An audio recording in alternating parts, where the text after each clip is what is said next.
Breakthrough Parenting, moving your family from struggle to cooperation. Lesson 3.3, Understanding the Source of Behavior. Developing compassion.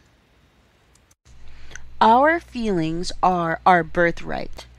By virtue of being human, we are entitled to all of our feelings. Having certain feelings, of course, does not mean that you are necessarily entitled to act on them. For example, I can feel murder in my heart, but I do not have the right to kill someone. There is a big difference between what we are entitled to feel and what we have a right to do.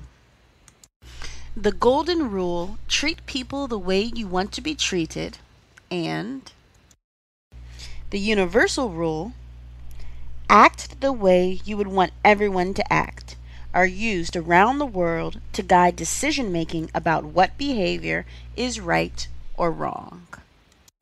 These two rules are actually principles. Principles are guides to what action to take. They help people figure out what to do. If in doubt, think about how you would want to be treated, or think about what life would be like if everyone did the wrong thing rather than the right thing. These principles are universal. Parents around the world use them to teach their children basic ethics. They will say, "Would you like to be treated in that way?" Or, "What if everyone did that?" What if everyone lied, cheated, or stole from other people, or acted on every emotion they experienced?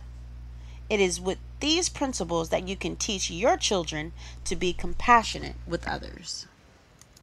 Children can be so cruel. Almost everyone has heard or experienced this. Children are not born compassionate. Instead, they are always egocentric or self-centered.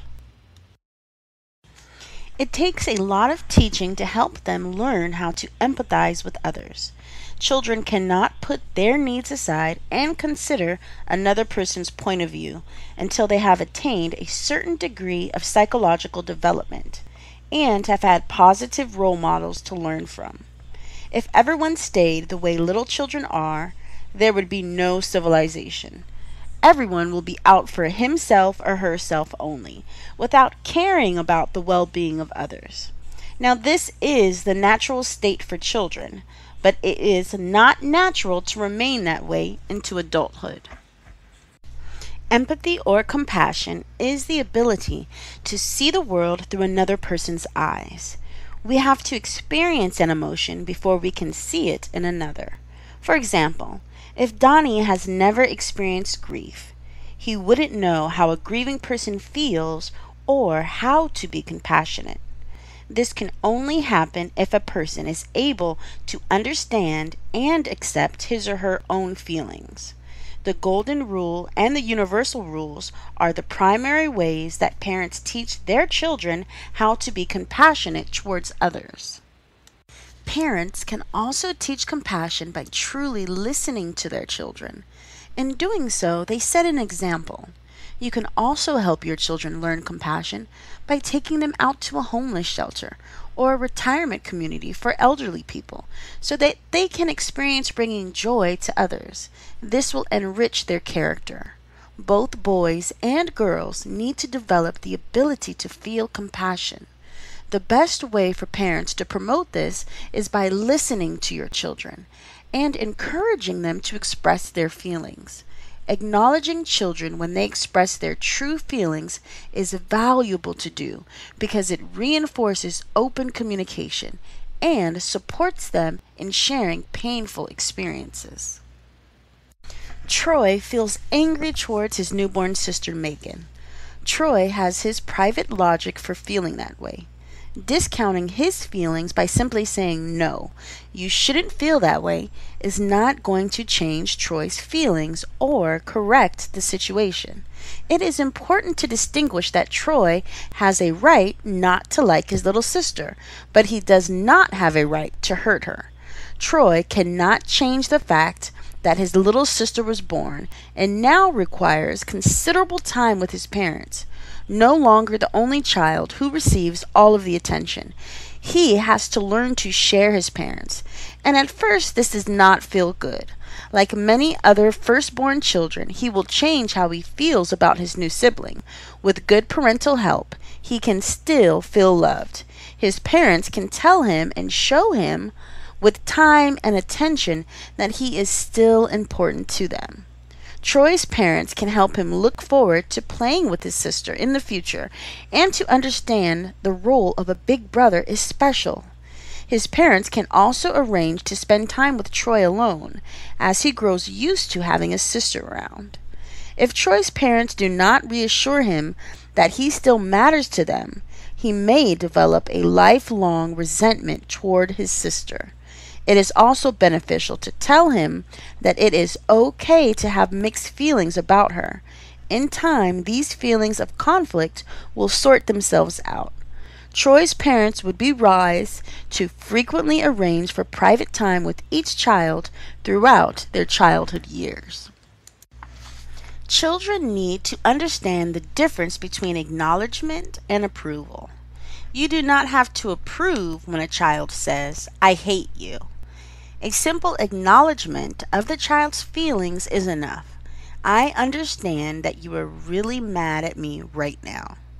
When a parent provides a safe environment for a child to express feelings, the opportunity is created to look deeper into which of the child's needs are not being met.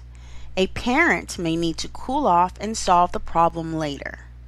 What is most important is to give children permission to express their feelings and to identify their needs in a safe environment. Christopher 9 becomes furious with his 3-year-old sister Katie when she handles his model airplane and breaks its fragile wings. He demands that she never go into his room again. Katie has also ruined one of Christopher's pictures by painting all over it. Christopher loudly protests Katie's intrusions and becomes very aggressive in telling her what a jerk she is. Christopher's father takes him for a walk in a nearby park and spends quiet time with him, not talking much until Christopher calms down. Dad then helps Christopher see that he needs to make allowances for Katie based on her age, and to realize that when he leaves things readily accessible to her, she will be tempted to play with them. Perhaps Christopher needs to put away some of his things when he is not using them. Christopher and Dad also discuss which of Christopher's toys Katie can play with. It is better for Christopher to tell Katie what she can do than to tell her what she cannot do. Dad reminds Christopher that Christopher does not like being called names, so he should never call Katie names. Dad then suggests that Christopher teaches little sister how to use the paints because Christopher is such a good artist, and little Katie could learn a lot from her big brother. "Big brothers can help little sisters in lots of ways, Christopher," says Dad. "Yeah, I guess so," replies Christopher. "She's just little, you know," explains Dad. "She didn't mean to ruin your things. We all need to teach her to respect stuff that isn't hers. Can you help Mom and me do that?" "Yeah, but when is she going to learn?" whines Christopher. Dad points out, "The sooner we start teaching her by showing her what she can do instead of yelling at her for what she's doing wrong, the sooner she'll learn." "Okay," agrees Christopher. "I'll go get the paint and some paper when we get home." "Thanks, Christopher," Dad says. "I really appreciate your help." In this example, Christopher and his father feel safe enough to freely express their feelings to each other. We all want our children to tell us the truth. Yet many parents slam the door in a child's face when the child tells the truth. You might not want to always hear the truth, but you must realize that hearing the truth is crucial for having a solid relationship with your child. It is always better to keep an open door to communication. Teaching children to express their feelings is equal in importance to teaching them to tell the truth. Our feelings are true for us, though they may change in 5 minutes. "You are mean" can quickly turn into "you're the best mommy in the world." Children think in the immediate, and they do not know how to be subtle. Children should not be given the license to say cruel things to people. They need to be taught how to express themselves appropriately. They cannot be responsible otherwise. For example, it is acceptable to use an I statement, such as, I don't like it when. But it is unacceptable to use an accusatory statement like, you are mean. It takes a lot of practice to develop this important social skill. Young children experience their world in a concrete or literal way. They do not deal with abstraction and cannot conceptualize its reality. Life is full of contrasts for them. They understand yes and no, but they do not understand maybe.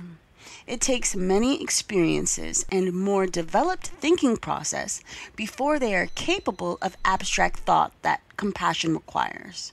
Children learn to say the right words and act in the right way early in life. However, they do not really understand abstract ideas like compassion until puberty. Having a solid basic understanding of the nature of emotions and how they influence behavior can be a powerful tool for a closer, clearer communication with your children and with everyone else in your life.